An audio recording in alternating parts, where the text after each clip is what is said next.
Assalamualaikum warahmatullahi wabarakatuh. Perkenankan saya untuk menjelaskan hasil diskusi kami terkait materi teori belajar. Belajar merupakan proses yang penting dalam pendidikan. Banyak pakar yang mengemukakan teori-teori belajar dapat dilihat dari 4 sudut pandang, yakni yang pertama teori behaviorisme, yang kedua teori kognitivisme, yang ketiga teori konstruktivisme, dan yang keempat adalah teori humanisme.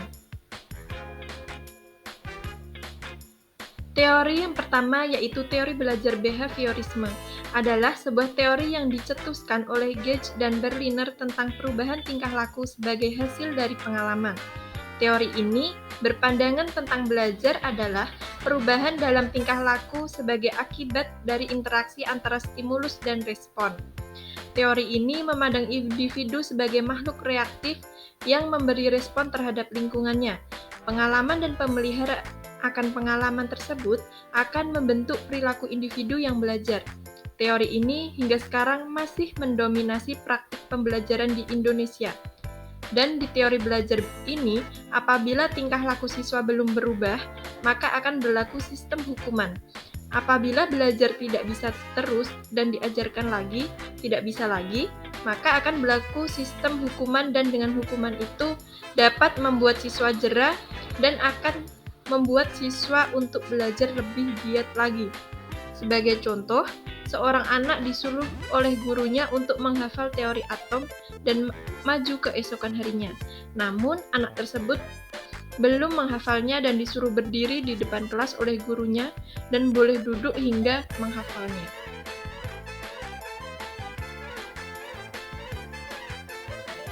Nah, untuk penerapan teori belajar behaviorisme, yang pertama adalah menentukan tujuan pembelajaran dalam bentuk SK dan KD serta indikator ketercapaian. Yang kedua, merinci materi menjadi bagian-bagian kecil dalam bentuk pokok bahasan, subpokok bahasan, dan sebagainya. Yang ketiga, menentukan materi pelajaran yang akan diberikan. Yang keempat, memberikan stimulus. Dan yang terakhir, adanya aktivitas memberikan hadiah dan hukuman. Nah, yang kedua adalah teori belajar kognitivisme.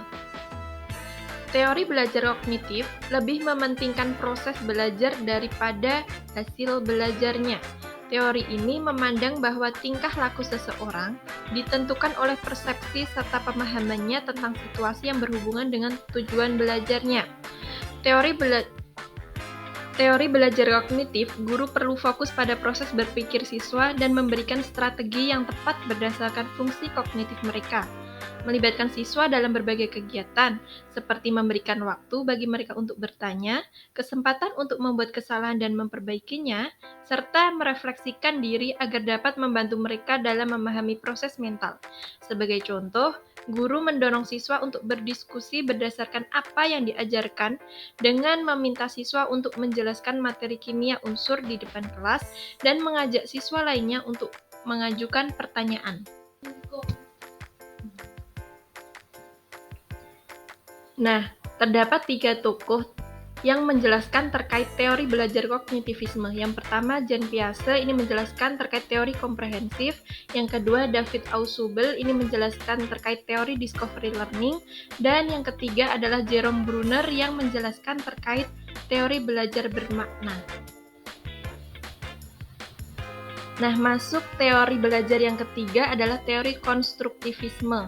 Teori belajar ini memahami bahwa belajar merupakan proses pembentukan atau konstruksi pengetahuan oleh peserta didik itu sendiri.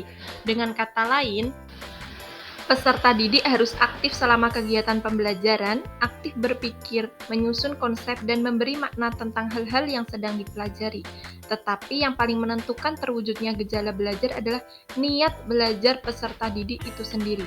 Sementara peranan guru dalam belajar konstruktivistik adalah membantu agar proses pengkonstruksian pengetahuan oleh peserta didik itu bisa berjalan dengan lancar. Adapun tokoh teori belajar konstruktivisme yang pertama adalah Jean Piaget. Jean Piaget menyebutkan bahwa kecerdasan berubah seiring dengan pertumbuhan anak. Seseorang dapat belajar secara mandiri dengan melihat orang-orang di sekelilingnya. Teori ini memberikan pilihan pada seorang individu untuk menjelajahi dan mempelajari sesuatu secara mandiri tanpa adanya ketergantungan dengan pihak lain.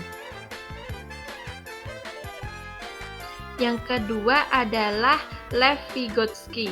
Nah, menurut Vygotsky ini, bahwa seseorang itu harus ditunjang dengan interaksi sosial. Perkembangan kognitif seseorang itu diperoleh dari keterlibatan di masyarakat. Nah, untuk penerapan teori belajar konstruktivisme, ini yang pertama, saat mengajar sebaiknya memberikan kesempatan kepada murid agar dapat mengeluarkan pendapatnya dengan bahasa sendiri. Kemudian, murid diberi kesempatan untuk membuat gagasan atau ide yang baru, serta murid diberikan waktu untuk menceritakan pengalamannya agar menjadi murid yang lebih kreatif dan imajinatif. Nah, untuk karakteristik teori konstruktivisme, ini model pembelajaran ini menuntut peserta didik untuk mencari tahu sendiri pengetahuan, untuk mengembangkan konsep dan kemampuan dirinya, memberikan kesempatan kepada anak-anak untuk berinteraksi langsung kepada benda-benda konkret, dan memperhatikan konsepsi awal diri guna menanamkan konsep yang benar. Adapun model pembelajaran dari teori ini antara lain adalah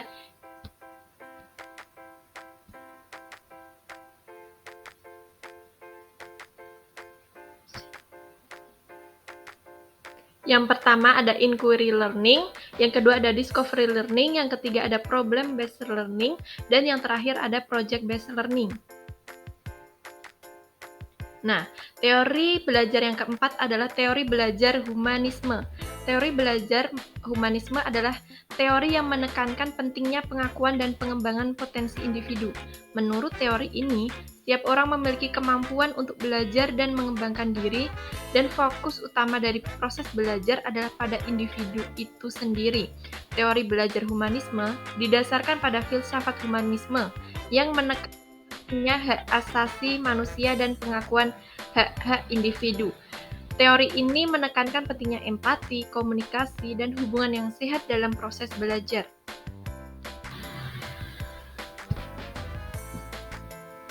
Nah, terdapat tokoh-tokoh yang mencetuskan teori belajar humanisme. Yang pertama, Combs. Ini menjelaskan teori yang berusaha mengubah keyakinan atau pandangan orang. Yang kedua, ada Maslow. Ini menjelaskan teori di mana perhatian dan motivasi belajar itu berkembang di dalam diri, tergantung pada dirinya sendiri. Dan yang terakhir, Carl Roger. Ini menjelaskan teori di mana belajar hendaknya tidak dipaksa. Adapun penerapan teori belajar humanisme ini, yang pertama, mengidentifikasi topik-topik yang memungkinkan siswa itu dapat mempelajarinya secara aktif, kemudian membimbing siswa belajar secara aktif, dan membimbing siswa untuk membuat konseptualisasi pengalaman belajar.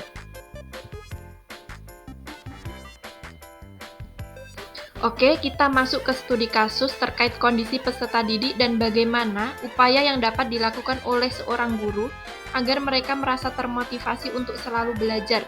Nah, kasus yang pertama yaitu Tania 7 tahun memiliki kemampuan rendah dan keinginan yang rendah untuk sukses. Nah, ini ada beberapa upaya yang dapat dilakukan guru untuk menghadapi Tania. Yang pertama adalah menerapkan growth mindset. Nah, siswa dengan keinginan yang rendah untuk sukses mungkin hanya fokus kepada kegagalan dan tidak melihat pada sisi progres yang telah mereka lakukan. Hal yang dapat dilakukan adalah dengan menerapkan growth mindset kepada siswa. Seorang guru yang baik akan mengingatkan bahwa mereka tidak dinilai berdasarkan kegagalan. Namun, mereka harus tetap terus maju dan semangat dalam proses belajar. Kemudian upaya lain yaitu menerapkan model pembelajaran dengan media yang tepat. Sebagai seorang guru, memang harus pandai dalam memilih model dan media pembelajaran yang tepat untuk menarik perhatian siswa sehingga mereka antusias untuk mengikuti pembelajaran. Kemudian, upaya lain yaitu mengembangkan minat dan bakat siswa. Karena setiap siswa itu memiliki potensi yang berbeda, oleh karena itu guru sebaiknya bisa menggali potensi yang dimiliki oleh setiap siswa. Guru dapat merancang strategi mengajar yang dapat menjangkau minat dan bakat siswa.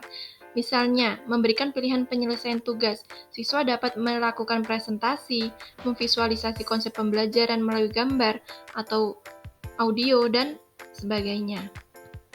Kasus yang kedua adalah Samuel dengan umur 10 tahun yang bekerja keras untuk menjaga harga dirinya pada tingkat tinggi, namun memiliki rasa takut akan gagal yang kuat. Nah, cara guru untuk memberikan motivasi pada siswa seperti Samuel ini adalah menumbuhkan growth mindset dalam dirinya.